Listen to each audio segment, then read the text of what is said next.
Halo semuanya, perkenalkan kami dari kelompok 1 akan meringkas tentang jurnal yang berjudul Kajian Kestabilan Lereng Batuan menggunakan klasifikasi massa batuan, metode elemen, hingga analisis batuan jatuh. Dan saya Natalia Fedika Mandoen dengan NIM 2022-63004. Saya Filakin Sabandar, NIM 2022-63010. Saya Muhammad Irwana Sigera Nasir dengan NIM 2022-63042. Permasalahan utama yang dibahas dalam jurnal ini adalah ketidakstabilan lereng batuan akibat pemotong tubuh batuan di area tambang. Pemotongan ini dapat menyebabkan kelongsoran dan runtuhan batuan, terutama di bagian lereng tempat akan dibangun crushing plant. Karena itu, diperlukan analisis massa batuan, arah dan kemiringan kekar, serta simulasi kestabilan lereng agar dapat menentukan jarak aman dan metode perkuatan yang tepat.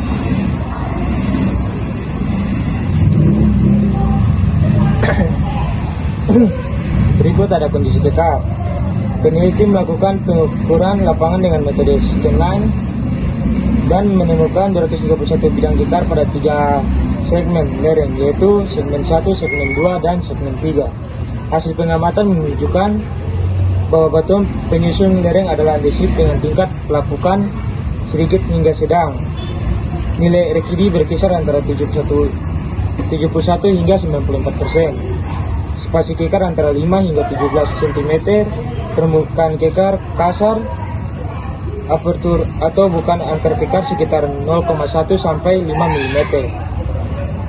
Beberapa kekar berisi material lempung atau clay pada segmen 2 dengan metode roughness rating atau RMR diperoleh segmen 1 82 atau very good rock, segmen 2 60 atau fair rock, segmen 3 79 atau dalam kurung good rock. Yang kedua, di sini ada jurus dan kemiringan kekar. Kemudian dilakukan analisis kinematik untuk mengetahui potensi longsoran berdasarkan arah, jurus, dan kemiringan kekar. Hasilnya menunjukkan lereng segmen 1 dan segmen 3 memiliki potensi longsor membaji, sementara segmen 2 dinilai stabil tanpa potensi longsoran. Hasil slope massa rating atau SMR juga mendukung hal ini dengan nilai 43 sampai 66 yang termasuk dalam kategori normal hingga good slope. Untuk memverifikasi kestabilan lereng, peneliti melakukan simulasi metode.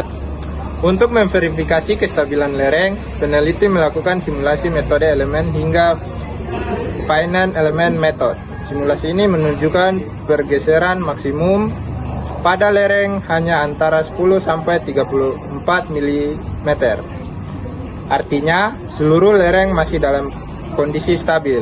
Namun, tetapi ada potensi batuan jatuh akibat getaran dari truk tambang dan aktivitas di puncak lereng. Hasil simulasi menunjukkan jarak jangkauan maksimum batuan jatuh sekitar 3,1 meter dari kaki lereng.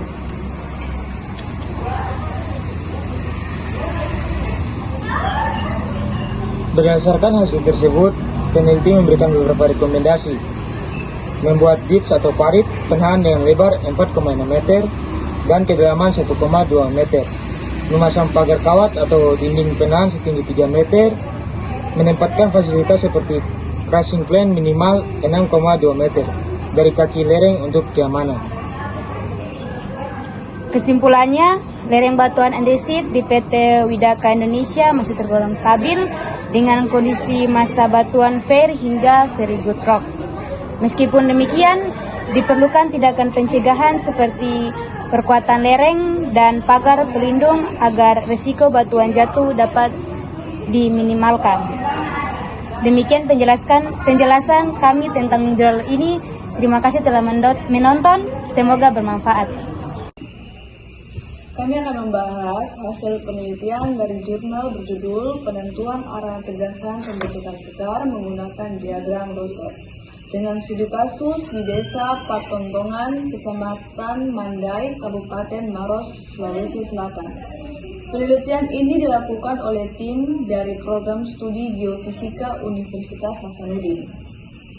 Tujuannya adalah untuk menentukan arah tegasan utama yang membentuk kekar pada batuan di daerah tersebut. Struktur geologi menjadi salah satu faktor penting dalam memahami kondisi geologi suatu wilayah, karena menggambarkan bentuk arsitektur batuan akibat proses deformasi dan gaya tektonik bumi. Nah, kalau secara teori, kekar adalah rekahan atau retakan pada batuan yang terbentuk akibat gaya tektonik tanpa terjadi pergeseran. Kekar terbagi menjadi dua jenis utama, yaitu extension fracture dan shear fracture. Daerah penelitiannya yaitu Desa Patongtongan, berada pada formasi cambak yang tersusun atas batuan vulkanik seperti breksi, aglomerat, lava, dan tuff. Formasi ini terbentuk pada masa Miosen tengah hingga Miosen akhir dan sangat dipengaruhi oleh aktivitas vulkanisme serta proses tektonik di Sulawesi Selatan. Nah, metode yang digunakan dalam penelitian ini adalah pengukuran strike dan dip di lapangan menggunakan kompas geologi dan juga GPS. Data yang diperoleh kemudian diolah dengan perangkat lunak GIPS, yaitu program analisis struktur geologi berbasis proyeksi stereografik. Nah, dari data tersebut dibuat diagram Rosette ya, untuk menentukan arah tegasan maksimum dan juga minimum. Nah, jenis kekar yang ditemukan di lapangan adalah shear fracture, khususnya kekar gerus yang ditandai dengan permukaan licin, bukaan kecil, dan arah rekahan sejajar. Hasil dari analisis menunjukkan bahwa arah tegasan maksimum di Desa Patongtongan berarah timur laut menuju ke arah barat daya. Arah ini menunjukkan pengaruh kuat dari aktivitas vulkanik formasi Camba serta gaya tektonik regional yang masih aktif di wilayah tersebut. Kesimpulan yang kami dapatkan adalah kekar di daerah Patongtongan terbentuk akibat kombinasi antara gaya tektonik dan aktivitas vulkanisme. Penelitian ini diharapkan dapat menjadi dasar untuk studi geofisika lanjutan dalam mengetahui struktur geologi bawah permukaan di Kabupaten Maros. Kali ini kita akan membahas tentang jurnal yang berjudul tentang kajian arah tegasan dan nilai RQD berdasarkan analisis statistik data struktur kekar yang ditulis oleh Dewi Rahmawati Isa, Ang Panji Permana, dan Ronald Tagalog. Permasalahan pada jurnal ini yaitu lokasi penelitian memiliki kondisi struktur geologi yang kompleksitasnya tinggi.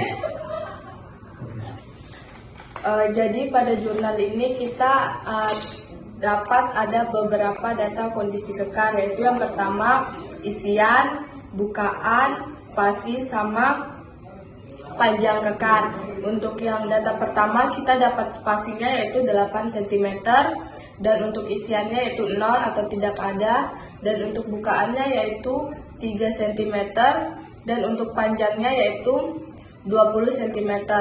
Terus yang kedua yaitu datanya yaitu spasinya 12 cm, untuk isiannya tidak ada, dan bukaannya yaitu 2 cm, dan panjangnya yaitu 18 cm.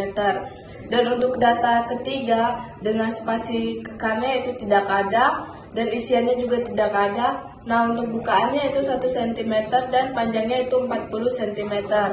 Terus untuk yang data keempat yaitu dengan panjangnya yaitu 5 cm dan untuk isiannya tidak ada, terus bukaannya 1 dan panjangnya yaitu ada 42 cm. Untuk data kelima yaitu tidak ada, isiannya juga tidak ada, terus bukaannya juga isinya tak ada 1 cm dan panjangnya yaitu 16 cm. Untuk data selanjutnya yaitu ada dengan spasi 8 cm dan isian tidak ada, untuk bukaan 1 cm dan panjang yaitu 17 cm. Untuk selanjutnya itu dapat dilihat pada tabel pada jurnal untuk lebihnya. Jadi kesimpulannya itu hasil survei lapangan menunjukkan ternyata tidak ditemukan mineral lain sehingga kualitas batuannya masuk golongan sangat lemah sehingga rawan longsor. Nah, berdasarkan hasil pengukuran strek kekar, yakni relatif searah dengan kemiringan lereng, maka maka daerah itu sehingga mudah mengalami longsoran atau longsor.